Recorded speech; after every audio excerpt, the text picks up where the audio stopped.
Ramai ibu ayah yang tanya dengan saya, kenapa kena letak 200 gram emas untuk anak? Ibu ayah, hari ini hari ke-25 dalam perkongsian saya untuk 30 ilmu emas Raya Edition.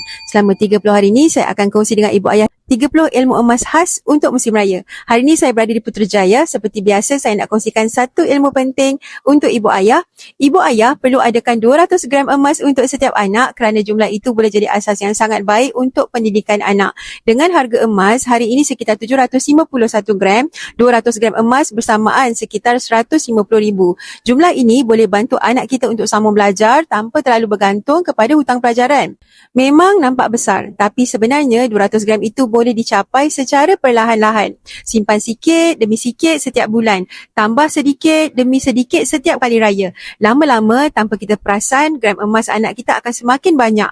Bila ibu ayah menabung 1 gram setiap bulan sejak anak baru lahir, apabila anak capai 18 tahun, ibu ayah dah berjaya adakan lebih 200 gram emas untuk anak tau. Sampai masa nanti, kita akan bersyukur kerana kita pilih untuk mula simpan emas untuk anak hari ini. Jom ibu ayah, mulai raya tahun ni kita mulakan simpanan emas untuk anak.